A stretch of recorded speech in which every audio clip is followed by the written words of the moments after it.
Good evening, ladies and gentlemen. A warm welcome to one and all. Today's session is on pranayam, and Dr. Aditya, a short introduction about him. Dr. Aditya has completed his degree in naturopathy and yoga from Rajiv Gandhi University of Health Sciences, Karnataka, Bangalore.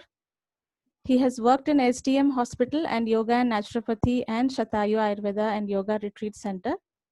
He has conducted many corporate yoga classes, customized yoga therapy sessions, and also yoga show in news channels. He has worked as a junior research fellow in S. Vyasa University, Bangalore. He is an expert in acupuncture, hydrotherapy, nutrition, and manipulative therapy. He has won many yoga competitions and also was a lead trainer in the Guinness World Record event conducted for the largest yoga class in Karnataka state in 2013. Now he's working with us here in Ishka Healthcare, HSR Layout Bangalore, as naturopathy and yoga consultant. Welcome, doctor, to the session. Over to you. Yeah. Thank you, Doctor, for that sweet introduction of me. So, good evening, everyone. Today, we will be doing a session, not a session exactly, but we'll try to get into the aspects of pranayama and try to understand how and what exactly are we trying to do here or trying to get involved ourselves into. So, uh, pranayama as a concept, what yoga talks is about यावद्वायु स्थितो देहे तावत् जीवनम् उच्यते मरणं तस्य निष्क्रान्त्यस्तो vayu nirodayet, which means that is taken from Hatha Yoga. So it means that whenever there is a movement of air which happens across the system, that is over the boundary, that is above the so-called the concept of body and within the body, there has to be some kind of a movement. This movement is only advised, or this movement is only uh,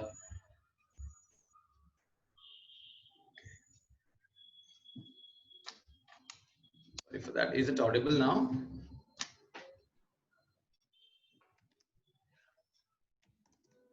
So, moving on.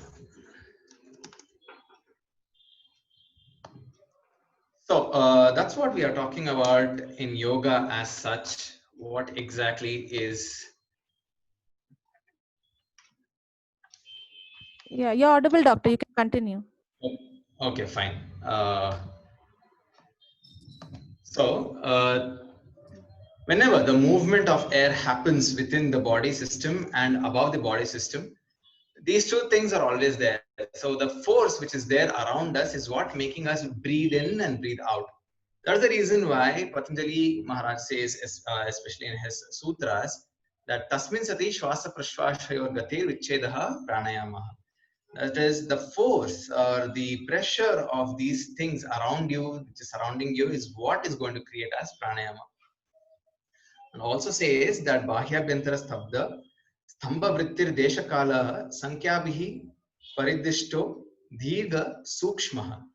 Why I'm breaking it down is for you to understand. So whatever the external force is, it is only creating to understand how body moves. My reason why is I just want you to take a few moments to understand how the breath moves. So if you all are doing no much work, it's kind of a practice which you can do right now. For me, yoga is more like an experience. That is the reason why I want you to feel the changes. Take your index finger, place it just close beneath your nose, and just feel the breathing. So, when you're exhaling, you can, when you're inhaling, what kind of a breath which is moving in and out. So probably at the end of the presentation, we can tell what exactly is happening. Okay. So just check for a few moments, just see how the breath is coming out and how the breath is going in, and which of the nostril, the right or the left, is more dominant as such.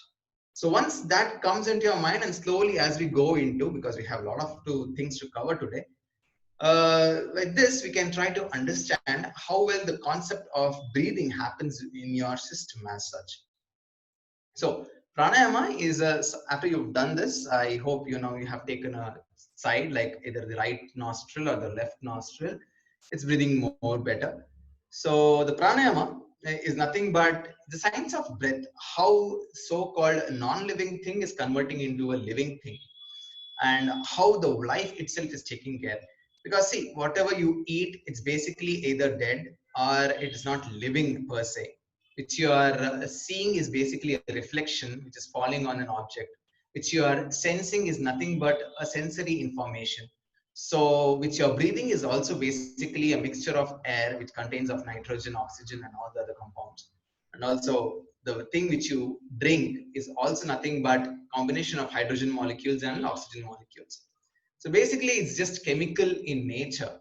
But when these chemical or chemistry as such happens within the system, then you call it as life. So the life aspect of this so-called this entity as a oneness is nothing but what is so-called non-living is being converted into living.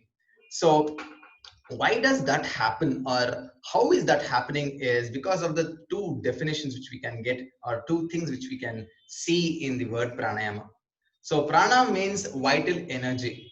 So this is the reason why I said all which is non-living in nature is getting converted into living structure in itself. It itself is a ecosystem of itself.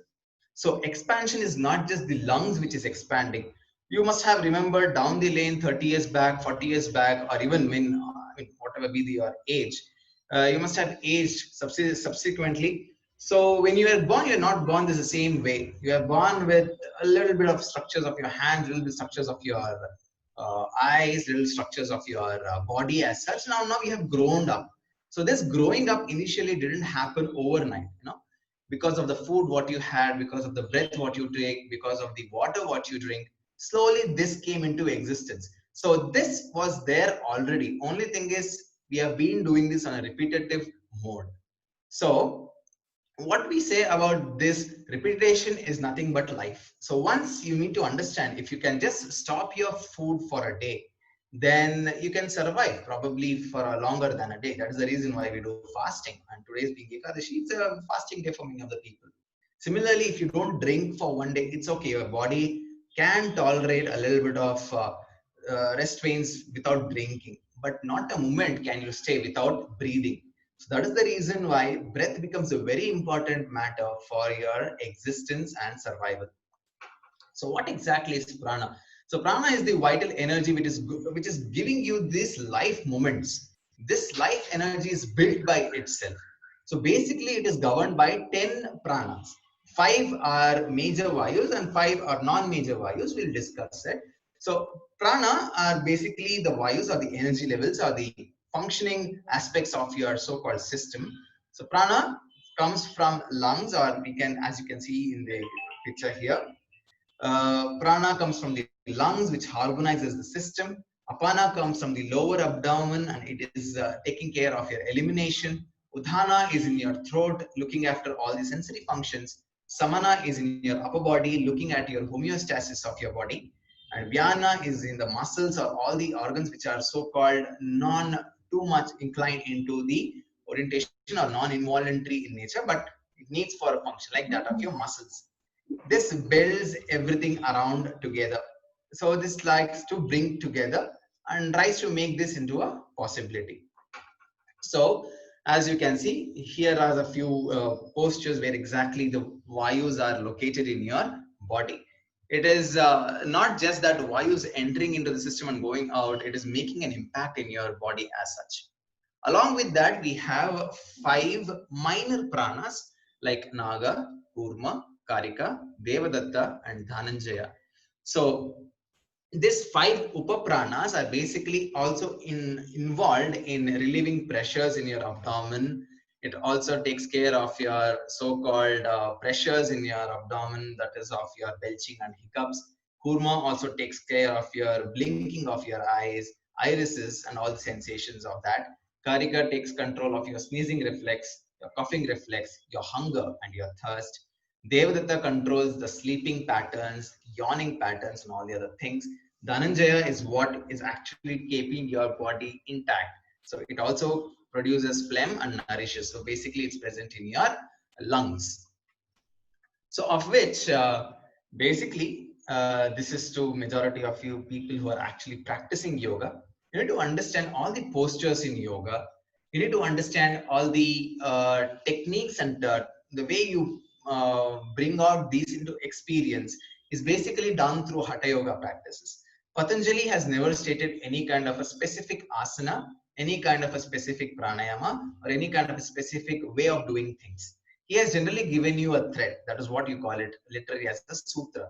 So you use that thread to tie around anything as you want to make it as a garland. So you tie around a flower, it becomes a flower garland. If you tie around a beads, it becomes a necklace. If you tie around gold, it becomes a string of necklace. So it's basically the thread is more important. So Patanjali has just given you the understanding about how this works. But Hatha Yoga as such proclaims few practices. So in Hatha Yoga, there are two different thoughts or schools. One is Gherandhya Samatha and one is Hatha Yoga as such practiced in, let's say, in the northern part of Rishikesh and Bihar school of yoga. So these are the few practices. Majority of the practices probably you might have not known. Probably you might have just understood about Surya Vedana, Chandra Vedana, Nadi Shudana. Shitali Shitakari are also there. Bastrika very popularly done for many of the yoga institutes as such. Brahmari, Murcha, Plavani are the few techniques which Hatha Yoga Gheranda Samhita specifies. So basically, these kumbhakas, or the retention of the breath, or trying to absorb the breath as such, comes in the practice of Hatha Yoga as such. So moving on, we need to understand when we are doing some kind of an inspiration or expiration. So basically, pranayama or breathing is nothing but taking the breath in and exhaling out. So basically, it happens in two things. So one is inspiration, which is active. You long to take breath. One is expiration, which is passive. You generally don't worry about whether it is going out or not. So it just moves out. So in this, there is inspiration. There are two types of it. One is external inspiration or external respiration, where the gases are exchanging at the level of your body. So oxygen and carbon dioxide are actually moving up and down, or from the low pressure to high pressure, they are just moving across. And then you have internal to this inspiration or internal respiration, where the exchange is happening between the blood and the tissues. So basically, it's just that how the body moves along and how there's a lot of changes which is happening in the system, you try to understand. So this, when we put it into practice, there are different kinds of way you practice these pranayamas as such. So it is not just inhalation and exhalation, it has to be retained. So Puraka, Rechaka and Kumbhaka are the three things or three aspects of breathing as such. Puraka being the filling phase. So when you take in the line or the length of breath which you are taking in leads to Puraka, or we can say it as Puraka. Rechaka is the emptying phase where you're exhaling and trying to push breath more. So here, one more time, we'll do a small experiment. So slowly try inhaling. Inhale what you think as the maximum capacity of your lungs. Now slowly, with a pause, again start to inhale. You can see you can still more inhale into your lungs. Still more, still more. So you can see there's a lot of areas that are actually not covered, what you think as inspiration. Similarly, as you exhale, it is not like just a gush of air being pushed out of your nose. It's not like it has to be slower than what inspiration should be. So to get these two into our understanding, we had something called as Kumbhaka. Kumbhaka is basically retention. So it can be two types. One is Bahya Kumbhaka and one is Antaranga or Antaranga Kumbhaka or Abhyantara Kumbhaka. Both are the same names. So Bahya Kumbhaka is where you inhale and then hold your breath. And Antaranga Kumbhaka is where you exhale and you try to hold your breath. Basically, when you are inhaling and you hold your breath without exhaling for a longer duration, it's called as Abhyantara Kumbhaka. When you exhale, hold your breath without an inspiration, and that's Bahya Kumbhaka. So yes, so there are two kinds of Kumbhaka. This, if you are keeping on practicing with your regular practice, it creates a lot of weight for you to understand how well your breathing rate is. You can increase your lung volume, you can increase your lung capacity basically the asthma and all the other major respiratory diseases can be curtailed with just these kind of two practices as such.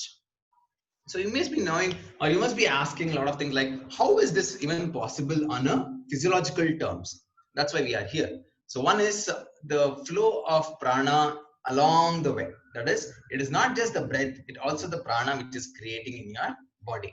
So many people might have been interested in reading nadis, because that is the where the sources of these things changes. You know, there is three kind of a nadi which is very important. There are 700 and odd nadis, but still we need to understand the three simple basic nadis, that is Ida, Pingala and Sushumna. Ida is basically the stimulative in nature. The sun is what we call as Ida Nadi. Pingala is basically the restorative, relaxative, the moon Nadi. Sushumna is the balance between the two. So the balance is coming the first way when I asked you to check whether your breathing is harsh or it is slow. So what happens is, if you have just come up from some walking, if you have just had a huge meal, and if you had some kind of a diseases, you can basically something like, if your ida is more stimulative in nature than diabetes and asthma, you can always see ida being more stimulated, that is your right nostril being more stimulated. Similarly, Pingala is a relaxative. So you just got up from your sleep, you are not doing much of a work, you had your, let's say, tea by end of somewhere around 4 o'clock or 4:15, then you can see Pingala is much more dominant in itself. So Shumna is the reason why we are living. That is, we are trying to balance up these things. That is what we call as ultradian rhythm or ultradian cycle. You know, what happens in ultradian cycle is every 21 minutes or every so-called according to body type, it changes. So it moves from right nostril to left nostril to right nostril in every day, then 24 hours kind of a cycle. Basically, body itself is a cycle. So starting from circadian rhythm, then you have ultradian rhythm. So ultradian rhythm is basically for all your involuntary actions, your heartbeat, your perspiration, your digestion, and your breathing. So basically, here you can see that we voluntarily trying to take control of something which is not under our control. That is your ultradian rhythm. So this is the reason why we can see to it that our breathing rates and our way of handling our breath also becomes a very important part in how our so-called existence as such exists. Because if you have a disease and if you know the right way of breathing, then probably the disease will not be there for a longer moment. I'll just try to give you a small hint. If you have hypertension, or if anybody of you who knows hypertension, ask him to breathe much through the left nostril. Hypertension is a stimulative in nature, so obviously your ida, the right nostril, is more dominant. So now you curtail it through your left nostril by breathing much through your left nostril. And all the freaks who want to lose their weight because of the lockdown or 60 days, try doing something with the right nostril. Try to stimulate your right nostril by just doing inhalation and exhalation with Kumbhaka, and you can see a significant drop after 21 days. So it's not significant drop like you will lose out 21 kilos, but you can see there's a lot of activity going under your body. So this is few things which you can actually do it at home. No work. Sit simply. See to it that you close your left nostril. Just breathe through your right nostril. Inhale and exhale through the same right nostril, and then your body will revert back in much more ways. This is the reason why this breathing pattern can also regulate your heart. It can regulate your metabolic activity. Also, because of breathing, you can be more focused to your work, and also you can see to it that a lot of other mental diseases can also be not cured, but at least it can be curtailed just by breathing. So the more important is how well you breathe and what are you trying to bring out of these breathings as such. So rules of the practice: best time is the dawn. So bath if is possible half an hour before the practice. Clothing should be loose and comfortable. Empty stomach at least before the either you do it before you eat, or at least a half an hour after the practice you see to it that you eat. So there's a gap between, you try to understand how the things are moving across or in your body. Diet, yes, it has to be balanced diet. You cannot have too much of a spicy diet. You cannot have too much of a heavy diet either before the practice or after the practice, because that will obviously change the way your noses are breathing. So place of practice, we always if you're doing pranayama or yoga as such, we want you to do it in a very ventilated room, breathing to the both nostrils, or the nostril which you think is clear, or which you feel that it has to be done, like as I said, either right nostril or the left nostril. It will always be good if you could sit in any meditative posture. If you're not, it's okay. You can sit in a chair and practice. Do not force breath. That is more important. So if you're doing it, it's just not like, so you're not forcing the breath out of your nose. It has to move as simple as possible. The more force it puts, the more life energy it's utilizing.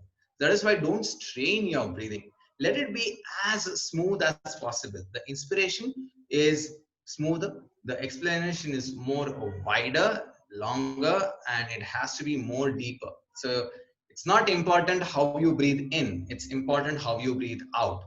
The more deeper you breathe out, the better it is, or the more time you take to breathe out, it will be better. So obviously sequence. So as I said, there are 8 to 9 different types of pranayamas or the practices of it.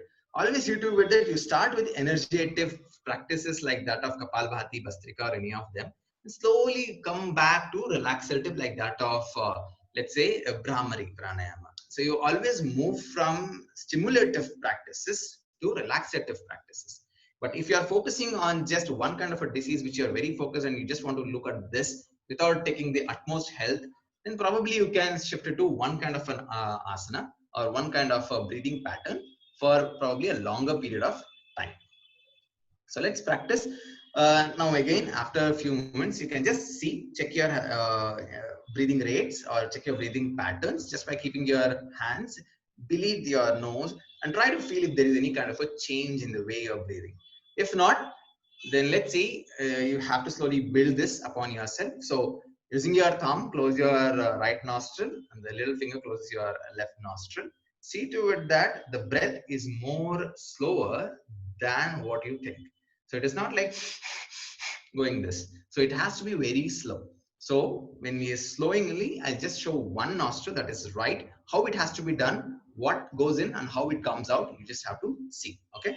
So close your left nostril completely with your little finger. If you're not comfortable, any of the fingers. So inhale deeply. So inhale 1, 2, 3, 4, 5. Slowly exhale 1, 2, 3, 4, 5, 6, 7, 8, 9, 10, 11, 12, 13, 14, 15, 16, 17, 18, 19, 20. Inhale 1, 2, 3, 4, 5. Exhale 1, 2, 3, 4, 5, 6, 7, 8, 9, 10, 11, 12, 13, 14, 15, 16, 17, 18, 19, 20. So you can see how deep the breath is. Basically, your inspiration is just one count. Your expiration is 4 times that of inspiration. So your expiration has to be real good so that you can push out all the so-called toxins, or let's not say toxins, but at least you have to push out the breath as much as possible, because the next inspiration will be much more deeper if you have just noticed. So the inspiration is always subtler. The expiration has to be more aggressively seen to it. So that is the reason why we focus more on expirations rather than inspirations. So as I said, the practice is also in the same way. So if you inhale and exhale through the right nostril, it is called as Surya Anuloma Viloma. Surya being the right, Anuloma being the inhalation, Viloma being the exhalation. Similarly, you shift it to the left, it's called as Chandra Anuloma Viloma. Chandra being the left, Anuloma being inhalation, Viloma being the exhalation. So Nadi Shuddhi comes here because there is no retention of breath. So cleansing, Shuddhi means cleansing. So it's basically a cleansing for your body as such, but you can practice it even though if you are feeling totally normal. So you can inhale through one nostril, exhale through the opposite nostril. Again, inhale through the first nostril, exhale through the opposite nostril. So this is Nadi Shuddhi, where you don't restrict your breath to one. So here, if you could introduce Kumbhaka, that is retention of breath, then that becomes more easier, that becomes more improved way of breathing. So if you could just stick on to 1:4 now, if it is very easy, see to it that you can keep the counts of 4. So 1, 2, 3, 4 for your inhalation, and 4 times that of 4 is 12 times. So you can slowly take that exhalation pattern as such. So you inhale and exhale accordingly into 1:4 counts. And you can see, if you could practice a little bit more better, start introducing kumbhaka or retention of breath. See to it that that retention is also introduced so that you have a mild pause between your inhalation and exhalation. So if you could just see to it that this is the way you can practice, then slowly your body's ability to respond to stimulus or response to any kind of an immunity diseases, which is always around us, even corona, but obviously the flus which are there, the so-called asthma which is there, and also diseases like hypertension, sleeplessness, and all those things, you can always practice pranayama and make sure your body feels well. So you're open for questions. You can always contact us if you have any further doubts, because we are running short of time. I couldn't compare the entire pranayama into 40 minutes of a passage or 30 minutes of a time. So you can always write to us at ishkaayurveda79@gmail.com. We'll get back to you. You can also visit our website. And also we're consulting at Bangalore, so you can always have a visit to our clinic and have a chat with us to understand your better way of doing things. So we are open for questions. Any questions? We will be taking it very shortly. Thank you, Doctor. Thank you so much for the wonderful session. We will be sharing our YouTube link also, where you can watch the videos. You can subscribe it. Any questions you can put in the chat box.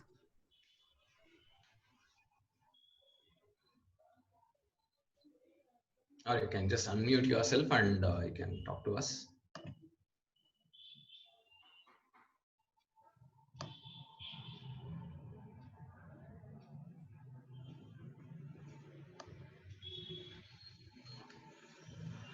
So, Doctor, just a question from my side, because there are many questions that come from people. After, in the night time, can we do pranayam before sleeping? Yes, you can. If you're having any sleepless or sleeping disorders, you can always see to it that you practice more of left nostril breathing and you go to sleep. See, it is not like you have to practice for 5 counts or 10 counts. It is like you practice for a minimum of 24 rounds and 7 times a day. So it is not like just before you go to sleep, you do it. And also every practice has to be done for a minimum of 21 days. So we consider one as mandala. So we want you to do it for so that it completes one mandala. So one left nostril breathing 7 times in a day for 24 counts is more important for getting any kind of a changes in your body, and you can do it even before going to sleep. I have a question from Purnima. How pranayama is bringing parasympathetic dominance? Okay, it seems to be from a doctor's perspective, because I never use the terms parasympathetic and sympathetic.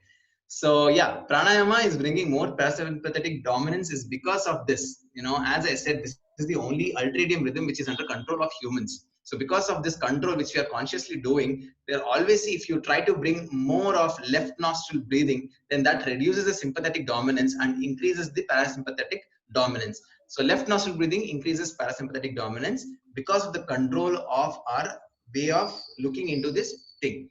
So once we start doing more of left nostril breathing on a regular basis, then obviously your parasympathetic dominance will come down. Okay, I have another question from Samir Bahadur.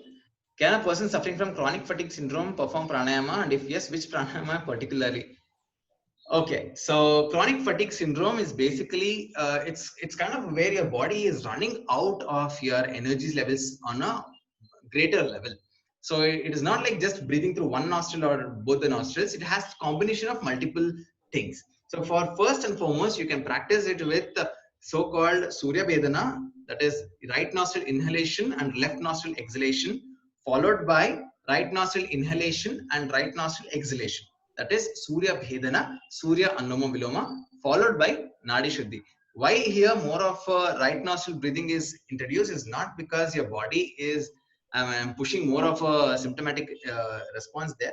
The reason behind being more of breathing through one-sided or combination of one or two sides is makes your body a bit more balanced. So that is the reason why breathe in through your right, exhale through your left. Again, breathe in through your right, exhale through your left. Now that is Surya Bhedana. then then you can perform Nadi Shuddhi. That is, inhale through your right, exhale from your left, again inhale from your left, exhale through your right. So because of this balance, the chronic fatigue syndrome will come down. But yes, as I said, it is not going to happen overnight. You have to practice this 24 times in a cycle, 7 times in a day, for minimum of 21 days as a minimum, because to create a habit in your body, we need 21 days for the body to adjust to the new system. The same time, if you liked it, you can practice it for an over let's say 90 days of a regimen, because in yoga it says that it is more than 40 to 42 days is considered as mandala being the so-called systemic arrangements in your body, so that the body can take the hold over its changes. So that is the reason why you need to practice it. And yes, I think I have answered your question, Samir Bahadur. Thank you. Any other question? You can take it quick. Questions, anyone? Excuse me, sir. Yeah. Yes, Avinash. My name is Anvesh, and Anvesh. Yeah. Sorry. I had a question that during dynamic exercises like running or hardcore exercises, what is the correct way to breathe? See, when you are doing any kind of a dynamic rhythm, you don't have a control on your breathing. See, that is the reason why we in yoga, after any dynamic session, we say Mukhadauti. Mukhadauti is you inhale through your nose and exhale through your mouth forcefully. That is one thing which you can do. But since this is not under our control, let the body decide what it wants to do, because body is having more intelligence than what we can do. So that is the reason why forget about what kind of a pranayama we are supposed to do after an intense workout. But yes, if you're feeling lethargic at that moment, see to it that you do Mukhadauti. Mukhadauti is inhalation through your nose, exhalation through your mouth with a forceful exhalation like this. So you can just relax your body and just let the air out. You can feel better very soon.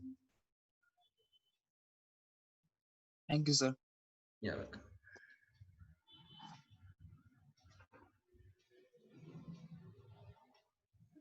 Any other questions? You can unmute yourself and ask questions. I can write it in the chat box.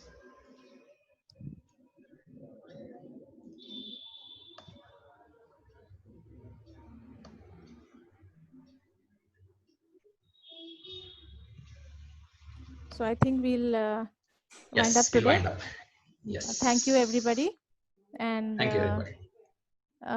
More such sessions coming in future. We will keep you informed. Thank you for joining us. Thank you once again. Thank you, Doctor.